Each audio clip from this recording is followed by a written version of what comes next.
First, I'll tell you something about my dad. He didn't follow what his dad did. My grandfather was a conductor for the MK&T Railroad, but my dad didn't follow that. He was a mechanic and worked at the Myers Motor Company in downtown Oklahoma City, and he got his craw full of working in that kind of a routine and decided to break away into the oil business. But let me tell you something about my mother too. He met my mother, they both were in Tecumseh, Oklahoma and Shawnee, Oklahoma. He used to drive an old car down to woo my mother in Tecumseh and would bring her up to Oklahoma City and lo and behold, take her down to the little place called Belle Isle. Well, Belle Isle was a little fun place to be because it had boats that you could rent for the water. It had a little Ferris wheel and some other things that were fun for people to do. It had a lovely pavilion for a dance band, and on the weekends they always had a large dance band playing the current music. But my dad wooed my mother by renting one of these boats, and he took her out.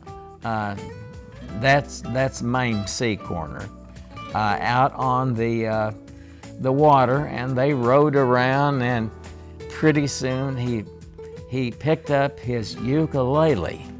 Now, I don't know how my dad ever learned how to play a ukulele, but he played the ukulele and wooed my mother and asked her to be his wife.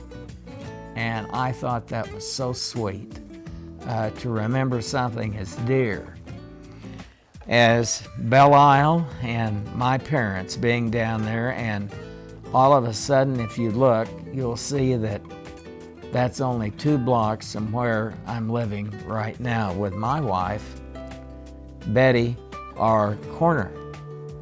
And it's kind of unique that everything has happened in that area. But anyway, that's kind of a story about my parents.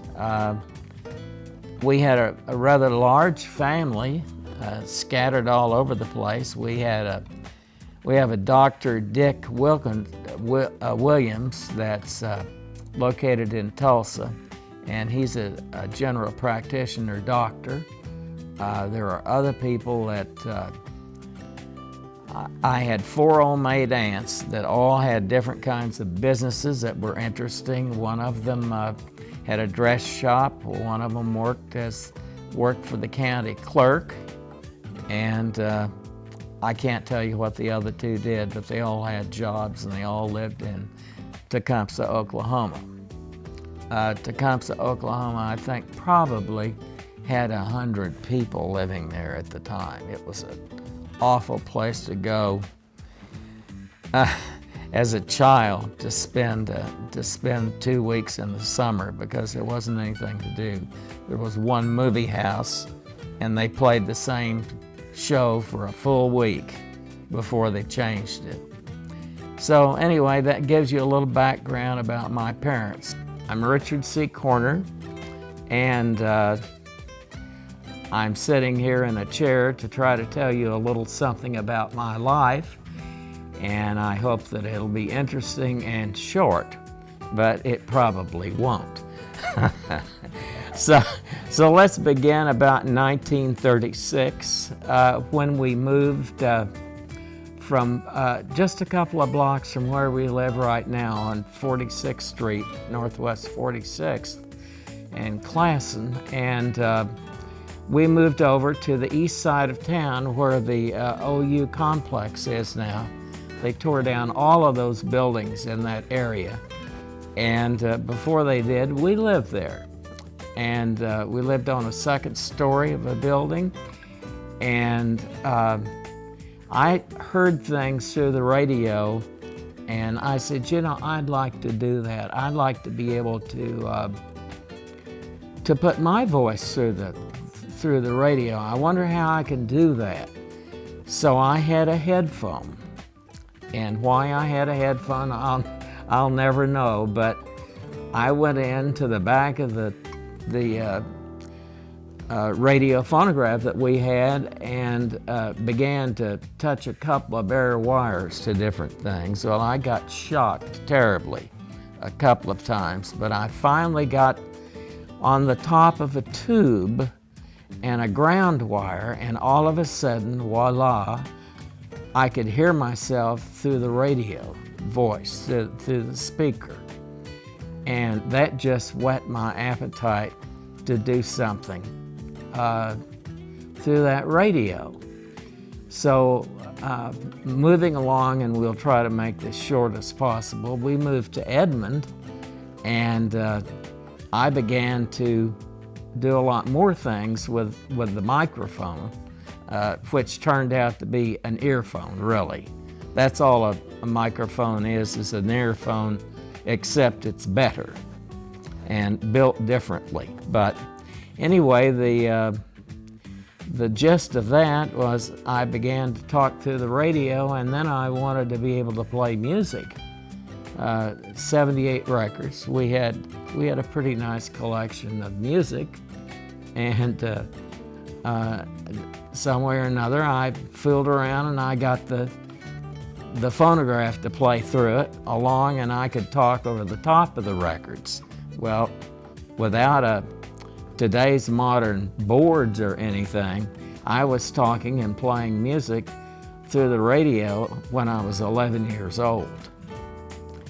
And all of this just kept building through the years, you know, and I was in grade school at Clagern, and junior high school in Edmond, and 2 years at the high school there, and I began to play the piano for a lot of affairs, the school affairs, the dances and things, and we formed a little 4-piece band called the Teen Town Tutors. I can't exactly remember the bass player, but I do know that we had a saxophone with J.C. O'Rourke, and we had a trumpet with Doyce Adamson. I played the piano, and we had a bass player, and then we had a drummer. We had a 5-piece band instead of 4. I just forgot. Okay, that also whets your appetite to hear yourself. And my dad had bought a recording machine with the radio phonograph that we had, so we could make records at my house. So we would put the band in my house on Littler, 715 South Littler, and play and make records. We didn't make many, and they were glass-based, and they broke all the time because of the war, which I'll bring in later. So let's go back just a little bit. When we moved to Edmond, I went to grade school. That would be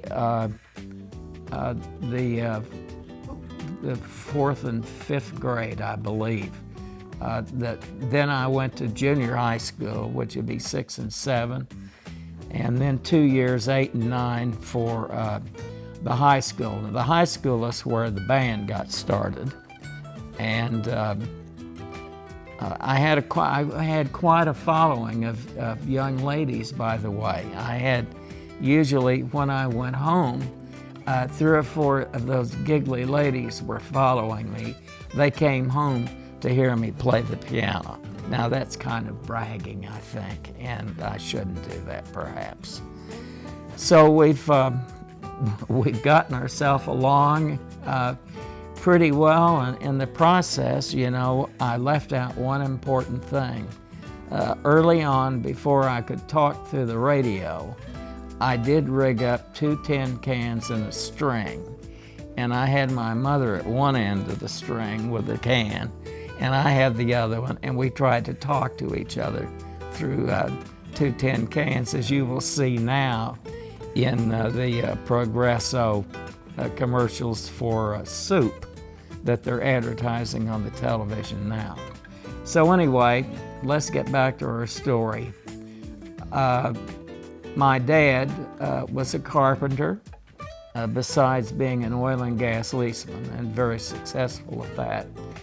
So about 2 or 3 blocks away from where we were living, we decided to build a new home. And we started it. We had the house pretty well put together, the tar paper on the outside, and we were working there that Sunday afternoon, December 7th, and somebody came up and told us that the Japanese had bombed Pearl Harbor. And in the process of that, we couldn't finish the house. The War Production Board stopped all construction and started issuing building permits. And those building permits were not allowed in Edmond. Edmond was 2,500 people when I lived there. Very small, little bedroom community.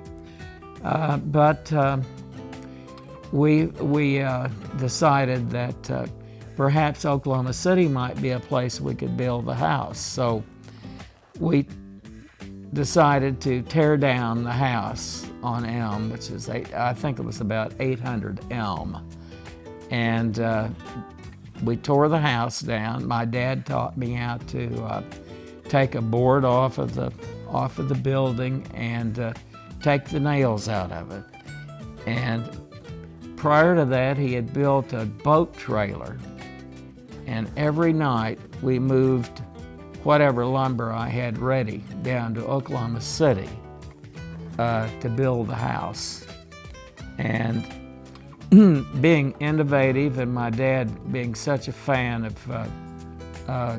Frank Lloyd Wright, he decided to build the first concrete slab house in Oklahoma City, which he did.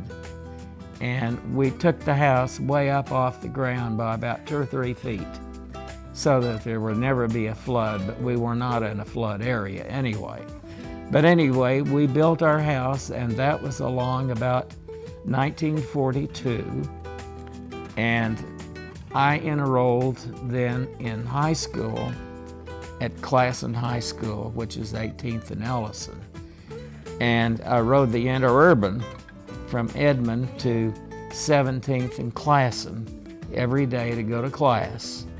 And then I would ride the interurban and go back to Edmond every day, and then help my dad on the weekends.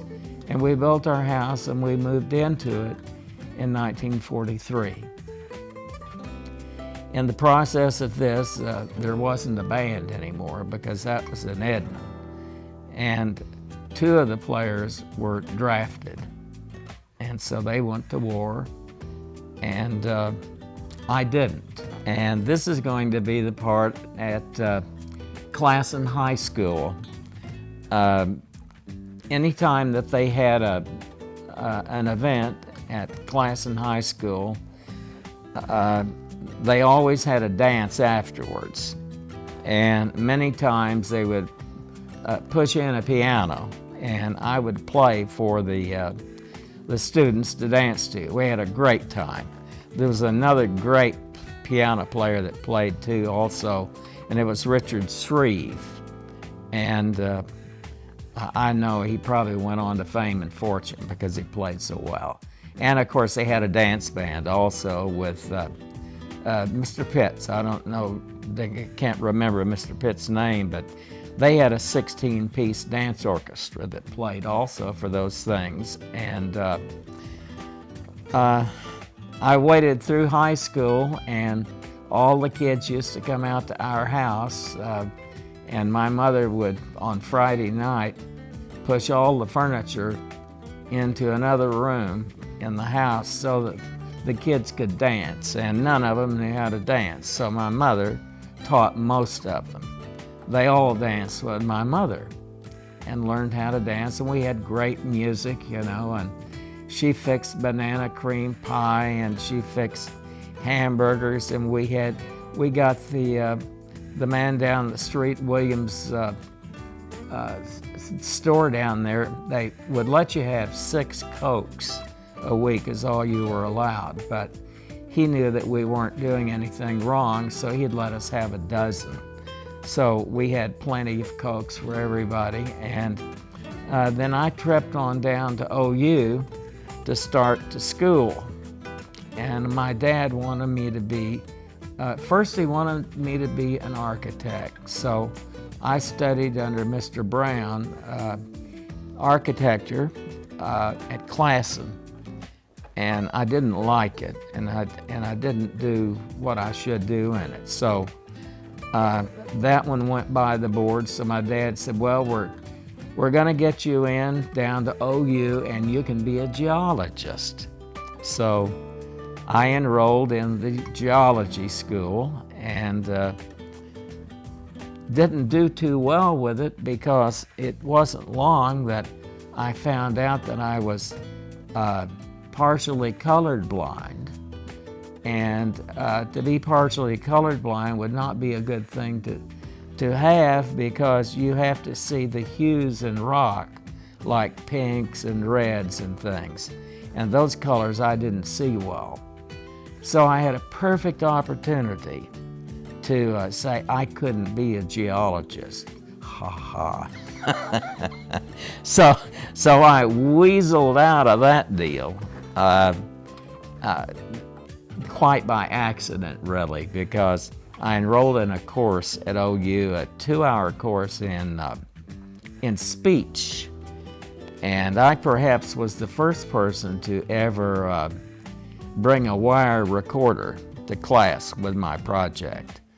I recorded my project on wire recording and presented it to the class, which was quite nice, and the teacher, blew her away. And then I met Dr. Lawton at the school. It was next door to where we were having the speech classes, and I enrolled in beginning radio courses. That's where you write a story, and then you produce it, and you produce those things for radio. And he thought I had a talent in that. So he gave me a letter that allowed me, even though I had only been in the school a year, to take any course that was on the curriculum at the university, whether I had the prerequisites or not. He said, you can enroll in anything you want, Richard. So quite a wonderful, wonderful man, Dr. Sherman P. Lawton. And I went along in the radio school and did quite well, and we built the first carrier current radio station in this part of the country. There were 6 of us that built a radio station, and they gave us one of the production rooms so that we could play the records, and they could have all this practice of broadcasting. We had a little broadcasting station. We sold advertising, and we made $1,000 our first summer. We made a profit, and we were thrilled. And a lot of people came to see our setup, and even people from other cities came to see us, because we were doing something quite unique. Now, carrier current, perhaps I should explain that. Carrier current rides on the outside of a wire. So if you put a transmitter in a coupling action to a wire, it will run through like electric wires, telephone wires, anything that has a copper wire in it. And it would become a way for people to listen to us on the radio at 590 KUVY. And this little station went on for years down at OU, and finally turned into KGOU, which is now the National Public Radio Station. So those are some of the interesting things, but let's digress just a bit now. For me, I had an opportunity. Dr. Sherman P. Lawton decided that it would be good if I had some practical experience in real radio. So he helped me get a job in Clovis, New Mexico, KCIA. Yeah, it was I don't know, 1,000-watt full-time AM radio station, and I worked there for, I don't know, 6 months or something, and we were involved in being adjacent to the Atomic Energy Commission, doing all of this nuclear bomb experiments. They were blowing up these bombs in Nevada. And my parents found out about it, and they got in the car and drove out and said, "You're coming home." So I gave the guy, Mr. McAllister, and he was very sweet, gave him 1 day's notice and left. And we came back home. I enrolled in Oklahoma City University and picked out a curriculum of business administration and economics, and went to school there and graduated in 1952 with a bachelor's degree. And my next step was, I always wanted to be, and I know this sounds awful, or it doesn't sound awful either. It's nice, because I always wanted to be in the Navy. I always wanted to be on one of those big ships and be at sea and see the ocean and see countries and meet people from all over the world. Well, I had that opportunity. I graduated from Oklahoma City University, as I may have told you earlier, in 1952 and joined the Navy. And after boot camp, which is 3 months, I was assigned to a ship, the USS Leo, aka 60, and it's unbelievable. But our first assignment was to go to Anahuac Island, where we were going to test the first hydrogen bomb, the first one that had ever been set off, and it was at Anahuac Atoll. And it was interesting because we were only 35 miles from the explosion, and we were given glasses to wear because it would blind us if we looked at it. And it might be interesting to let you know that most people didn't think anything about the radiation aspects, but I did, because I had a Geiger counter and I took it by, and we had an outside bin that had potatoes in them, and we were eating lots of potatoes, and I ran the Geiger counter across the potatoes, and they were radioactive. 7 millirentgens. Now, I don't know how many millirentgens it takes to do damage to you, but we ate a lot of potatoes down there. And not only that, it's interesting to note that the next day they threw a lovely party for all of us on the sands of Anahuac Atoll, where we swam and had steaks and had a good time, but we were wallowing in the sand, which I'm sure was also radioactive. So it was kind of interesting to note that this is something that I probably had forgotten to mention, but I think it is important.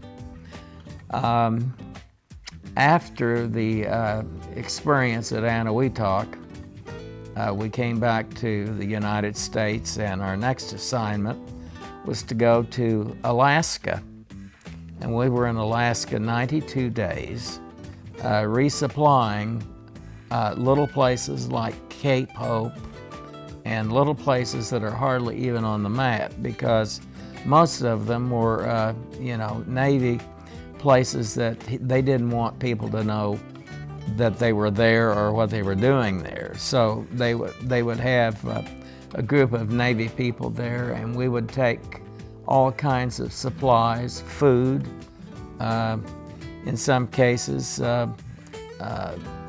automobiles, Jeeps, all kinds of things, living things like, you'd have to have uniforms, just about everything that you need to subsist through the winter, because by the time it gets to be late September, the waters begin to freeze over, and you need to be out of there. We went way up into the places. One of them was called the Two Diomedes. One of them belonged to the United States, the other belonged to Russia, and there was a distance of 3 miles between the two. And that was a gingerly thing to get up in there and take care of your assignment and then get out. And so that pulled us back out of Alaska, and at that time we came back to Seattle, Washington, and we were getting ready to embark on another assignment, and I got papers that day that assigned me to the Fleet Sonar School in San Diego. Everybody wanted off of the ship. That's all they could think about, was getting off of the ship. I didn't even think about it, and I got papers after 21 months on the USS Leo to go to the U.S. Fleet Sonar School. Well, there you train people, ships and submarines, for anti-submarine warfare. And I worked around the corner from the captain, not the captain, but the admiral for COMTRAPAC. And I worked for 3 lieutenant commanders that were all submariners. And it was an interesting experiment. I wrote the plan for the ships to practice their attacks on each other, what they call plaster loads. We had plaster loads for torpedoes and all kinds of things that wouldn't damage a ship, but would give you a point of reference. If you hit the side of a destroyer, it would leave a big white mark, so that you knew that the torpedo had hit it. So anyway, those are interesting things. I wrote the op plans for those, not really in the sense of the word of writing them. They were written by other people, but I typed them up and marked them confidential, and then I took them over to another building at Fleet Sonar School, where they were sent out and distributed to the people for the week that they'd be at sea. Before I left the Navy, one of the last things I did was the people in my office wanted me to ride a submarine. So they assigned me a half a day to a destroyer escort, which is a surface vessel, and then I spent a half a day on board a submarine. And it was quite an experience, and they hoped to woo me into re-enlisting in the Navy, which I didn't do. I came home instead. After riding the submarine and the destroyer escort, it was time to leave the Navy. and I was separated from the Navy and given my papers, and I was out of the Navy and into the reserves, which is for 8 years. I just spent 4 years active duty in the Navy. So I came home because my mother had her sister at the house, and she was very ill. And I wanted to try to help Mom and help my dad too with taking care of her sister. But in the meantime, I needed a job. I needed to now finally decide, well, now what am I going to do with my life? Now that I've gotten out of the Navy, I've seen part of the world. I traveled 200,000 miles on the USS Leo alone. I saw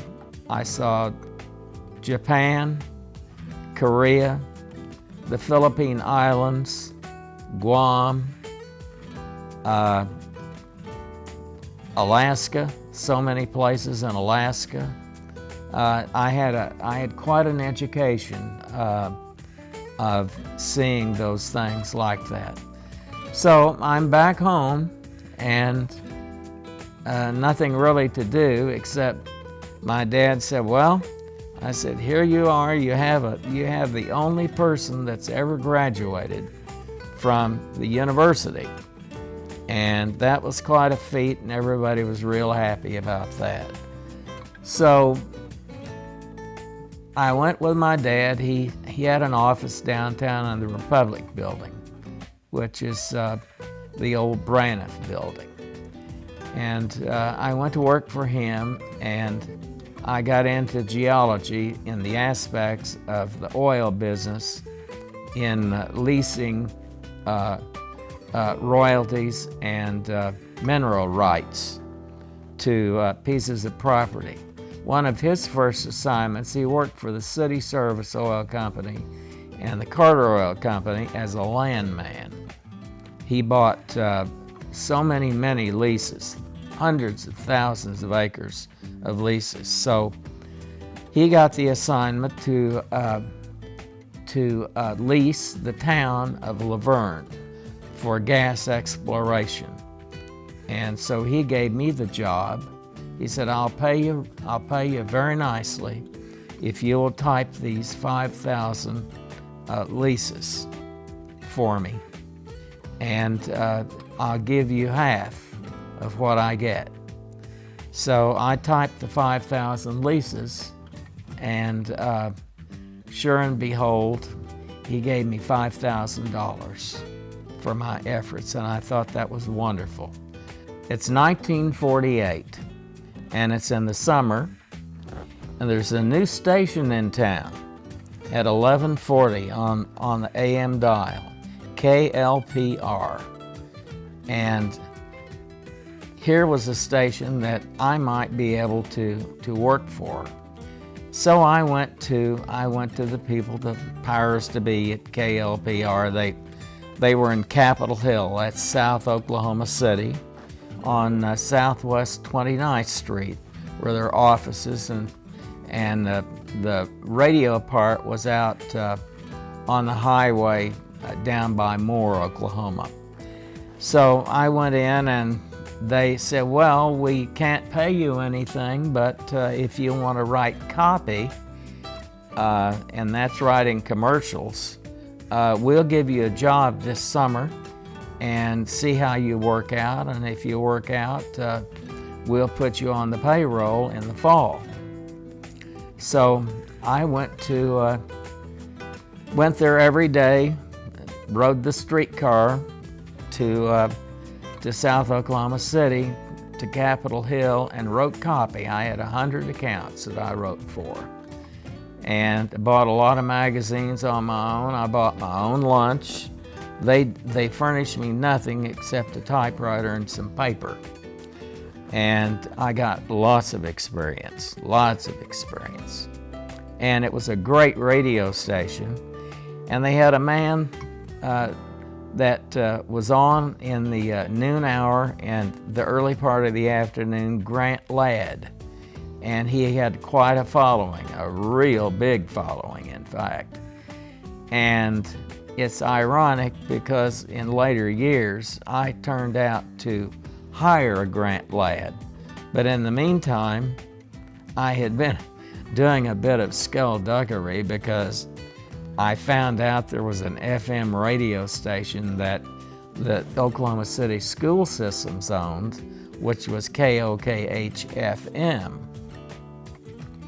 So I went up there and I just fell in love with the surroundings, especially the fact that they were also daytime programming for KETA TV Channel 13, which is now the OETA. I was running the FM station, I ran the camera and did some directing for the Channel 13 programming. And in the meantime, KOKH TV came about from the Board of Education finding out the people wanted to sell the now dark KTVQ, which was Channel 25, and it was located in the Victoria building at 18th and Classy. So this station was shut down and the school board bought it, and we came back on the air as an educational station with Channel 25, KOKH TV. And so I was working for 2 television stations and a radio station for quite a time. And in those days, I was able to break my work schedule up to 3:15 in the afternoon, because most of the programming was between 3 and 4. So I left the broadcasting center at 18th and Ellison at 3:15 and dashed out to the transmitter site where KWTV Channel 9 is now. We had a building of our own back there, and we broadcast from 4 till about 9 o'clock in the evening. So I went out there to work those hours, and now I was working for 3 daytime jobs and then 1 evening job. And I learned about the board, wanting to expand everything, and that was when they brought Bob Allen into the picture. And that was the time for me to leave and take another job that I had been offered from the First National Bank. They wanted to build an FM station. The people at Video Independent Theaters had a permit to build an FM station. And I don't know whether it was Mr. Griffin or somebody like that was killed in an airplane crash, so they never built the station. So they said, if you will build an FM station, we'll give you the building permit to the First National Bank. So they bought it for $1 from Video Independent Theaters. It was quite an experience because I had also been working for Video Independent Theaters, programming their radio station in Tulsa. They had a radio station over there on FM, and I was making the tapes for them at Soundworks in Oklahoma City. And I thought that was interesting that all of that came about. So here we are finally building our own FM station, the first FM stereo station in the state of Oklahoma, 3,300 watts in the First National Bank. It was titled as the First National Foundation, which was in essence a nonprofit area, but it wouldn't have hurt to make some money too. Our station did quite well. We had a wonderful following. We had a first-class radio station. and I was the manager of it, and what a pleasure it was to offer Oklahoma City such wonderful entertainment. So, that was in 1962, in March 16th, 1962, when we went on the air with the first stereo station, KFNB FM. So then, 2 years later, in 1964, we applied for a permit to have 100,000 watts. They were now authorizing 100,000 watt stations with our frequency of 101.9. So we built a new radio station with 100,000 watts, and in the process they also allowed you to have vertical and horizontal polarization, as they called it. So we ran 100,000 watts vertical and 100,000 watts horizontal. We had two 20 kilowatt Collins transmitters. They were brand new, state of the art, and it was quite interesting. We had a beautiful, beautiful sound out of those great transmitters and that good coverage. As this station was built, I must say I have to digress for just a moment by saying in 1963, a friend of mine, George Kravis in Tulsa, decided he wanted to build an FM station, and he was a friend of mine when we were all at the Classen Broadcasting Center. So I went over, I left KFNB for about 9 months or 12 months and went over and built the first 20,000 watt FM station, KRAV, in Tulsa, Oklahoma. And then I came back to our station over here, KFNB in '64, and that's when we built the 100,000 watts. So that brings me up to date on that subject. Some of the people that were involved in the radio station, as well as several that came through and were interviewed for programs on the station. I mentioned Grant Ladd being a person of interest from KLPR days of 1948. He applied for a job with me in 1962, and I was lucky enough to get him. He had a wonderful voice, and people knew who he was, and so I had Grant Ladd. We reconnected after all of those years, and it was a wonderful experience. But let me say, Virgil Sprankle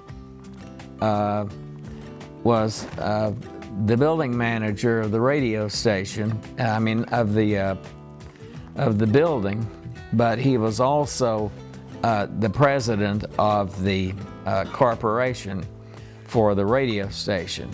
Then we had Clarence Deal, who had been the chief engineer for KOKH FM and the television station.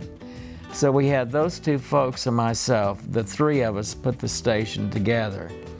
Some of the people that worked with us were Terry McGrew from WKY, Tom McCoy. Tom McCoy came from several radio stations, including KYFM, which was a competitor some years prior to that. We had, of course, Grant Ladd and many others that came along. Now let's talk for just a moment about some of the exciting things that came through the door with us.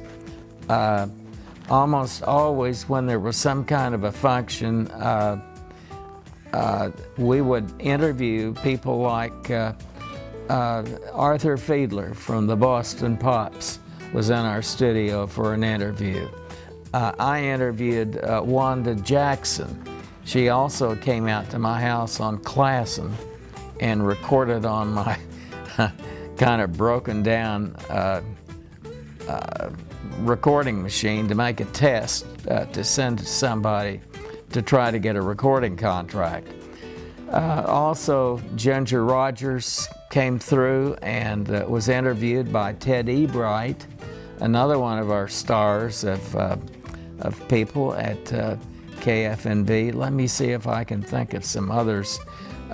We had Barbara Streisand's sister, Rosalind Kind, that came by. I interviewed John Denver, and he autographed an album for me. Let's see, who else? Don Knotts. I interviewed Don Knotts in the press club. He was quite an interesting person to be around, as well as Harv Presnell from Paint Your Wagon. We recorded him over in the basement restaurant at the Skirvin Hotel. One of the surprises that I had at KFNB one afternoon was these three ladies walked in, and they were promoting their new movie, and it was showing at the Tower Theater. I'm sorry, I can't remember the name of the movie. I remember that one of the girls was Tippi Hedren, and I cannot remember the other two ladies, but they were quite bosomy, and you may perhaps get to see a picture of them at some point. But throughout the years that I was at KFNB, we had very, very many interesting people that came by, people from the symphony. We were a good station. We played classical music, we played popular music, folk music. Our programming was set up to play a lot of things and a lot of different kinds of things. So the format in the evening had a full hour of classics, and on Friday night we used to broadcast live from, and I can't remember the name of the place, but it was folk music and it was live. It was up on, seems like to me it was up on Walker. Anyway, this diversion has brought me to the point that we decided to take KFNB and make it a classical music station. We called it 101 Stereo at that time, and we played classical music and semi-classics and light popular music. And we had a program guide which I put out each month that showed any kind of classical music that we had. We had a morning program from 10 to noon, and then we had a noonday concert. We had an afternoon and an evening concert, and in between we would play light popular music, something like beautiful music that would fit nicely with classics.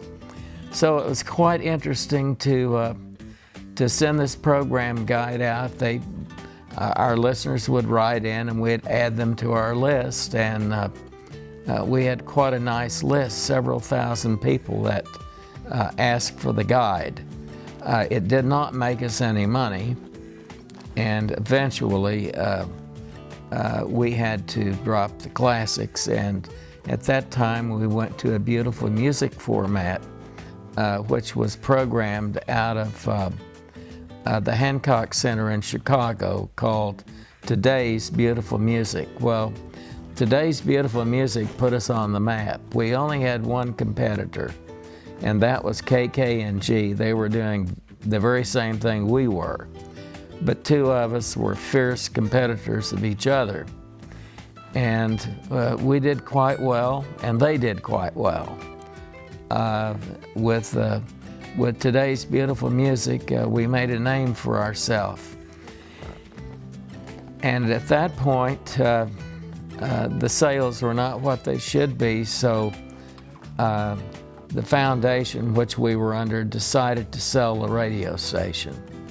And the person that purchased it was Clint Murkison, who owned the Dallas Cowboys. So he bought the station and it had to be cash. It couldn't be anything else. They had to deliver cash by wire. And they did that. And out of that transaction, Ken Dow and his family came to Oklahoma City to change the call letters from KFNB to K-Lite, KLTE, and we changed it to KI, I don't know how it was, but it was K-Lite, and that's what everybody remembered. We were the light. And we had a wonderful radio station. We had fun things on. We had funny little jokes things in the mornings on our morning program. We had our own airplane that we did traffic with. We had Randy Kemp was in the airplane every morning, and we had Pam Finn, who had a very nice afternoon program. She was one of our highlight people for the ladies in that area. We had 2 or 3 ladies work for us as announcers, plus a guy by the name of Williams. Can't remember his first name, but he was quite talented, fun, and Ray Ackerman Jr. Did a lot of funny things, including his imitation of Julia Child. That was very, very good. I should take time to mention Ken Dow and his family coming to town to run the radio station and direct the programming into such marvelous things that this man could do. He's internationally famous for pulling radio stations out of the red into the black and making lots of money. Including our station. We did quite well, sales were good, and Ken was very much fun to work for. He's a talented man. He's the kind of a guy that's an innovator in all aspects. He was a fun person to work with, let me tell you. And his family was wonderful too. His wife's name was Dottie, and Dottie was our bookkeeper, so she came to work every day to work on the books and also help on a new type of computer that we had. It was on a great big 16-inch disc, and it wasn't very good, and it finally crashed, and we had quite a time reconstructing everything to run it manually until we got something else to take its place. So anyway, we trudge along with good programming and good money, and everybody was paid well. And Clint Murkison became ill, even though Clint Murkison never set foot at K-Lite Radio, not even once did he ever come up. He just bought it and gave it to Ken to run. So Ken sold the radio station very quietly. I was the only person that knew that the station was for sale. The rest of them were guessing that it might be, but they didn't know for sure, but I knew it was being sold. So it was sold, and I don't know who the name of the people were, but it was changed to Cool Radio. And after Cool came along, I guess I gave a cool leave, because I left and Ken Dow left Oklahoma City. But during this period of time that Ken was here, and some years before, Soundworks did a lot of business with all of the notable people around town. I could turn 300 commercials on tape to an agency overnight, and nobody in town could do that. So I became the dub king of Oklahoma City, and I worked for Ackerman, I worked for Low Runkle, Ross Cummings, and many, many other good agencies, and also for Glenn Bozell Jacobs. They owned the contract with the bank, through the years and did their advertising for them. So even prior to those days, when I was associated with many people there in the building with John Spence, who was one of their producers and writers, and he turned out fabulous commercials, and I did his audio work for him, and he put those together at WKY-TV, which was quite unique because in those days it was difficult to transition from one scene to another, and John had a way to do it that made it look beautiful. Did a beautiful job. So now we're out of Cool, which I really only did one little project for them. But I do want to mention some of the radio stations that may not have come to mind. KWHP was a station in Edmond, Oklahoma, and Bill Payne owned that. He did a nice job and eventually sold the station. There was a station called KAFG that later became KJOY or KJYO. It's been around a long time in a lot of different formats. There was KYFM. I don't know what it became. But Tom McCoy worked for them, and he also worked for me. And in mentioning Tom McCoy working for KFNB, and I forgot to mention this, he later became one of the FCC people in Washington. He worked for the Federal Communications Commission. I thought that was quite nice, and a very talented person at that. This section of our talk is on Soundworks Corner Incorporated. Actually, this came about in a couple of ways, but let me digress just a little bit to show you how Soundworks evolved. From 1957 up to the present, even now, Soundworks has operated as an independent studio. And my first recording machine I bought at Trice Wholesale and borrowed the money for it at the credit union when I was at the Class and Broadcasting Center. I recorded percussion concerts. I recorded many people in political situations. I did a lot of recording over at the First Presbyterian Church.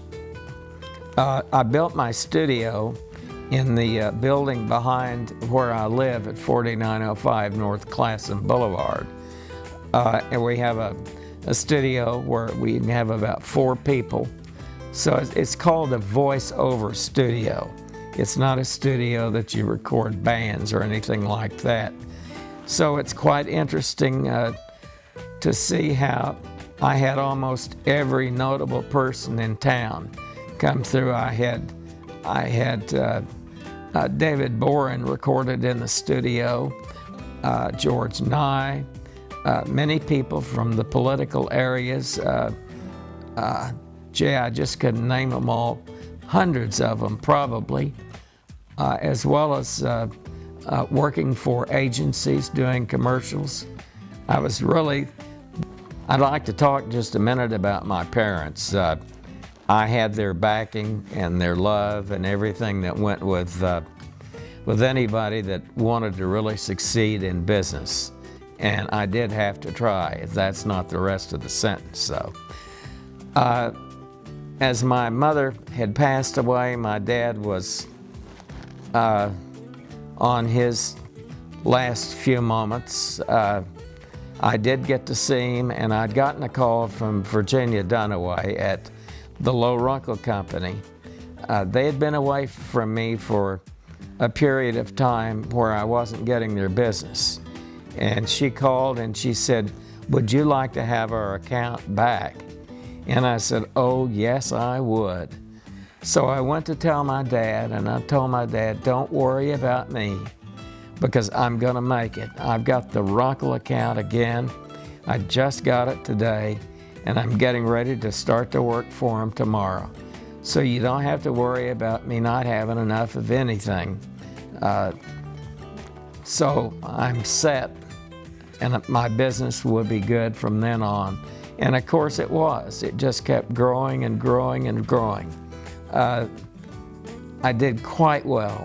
I'll not mention figures, but I did quite well for an independent studio. And then the process of kind of winding down with some of the things I was doing, I had an opportunity to meet a lady. I was getting my hair cut by Becky Billings, who had been cutting my hair for about 25 years, or I don't know, 20 years. It's a long time. And she gave me the name of a woman who lived in Oak Tree. She didn't know whether she lived in Oak Tree or Smoke Tree. She was just a fabulous, fabulous, fun person. I met her over lunch. I took her to the 501 Cafe, and we had a yellow tuna sandwich, and I took her back home, and it was dates, dates, dates. We were actually just inseparable from the moment we first met each other, and I knew that this woman, Betty Ray, was soon going to be Betty Ray Corner.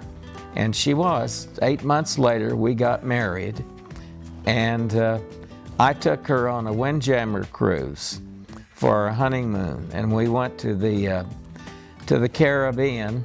And a Windjammer cruise is where you don't wear shoes, you wear cutoffs, and the ladies wear a little something, but not too much, and the men don't have to have a shirt on. They can just have their shorts. And we had such a good time. We jumped in the water, we played in the sand, and we had beach parties, and we sailed at night and slept on top of the deck during the night so that we could count the stars, and it was just very, very romantic. And my love is Betty. I love her, and I hope you have an opportunity to meet her.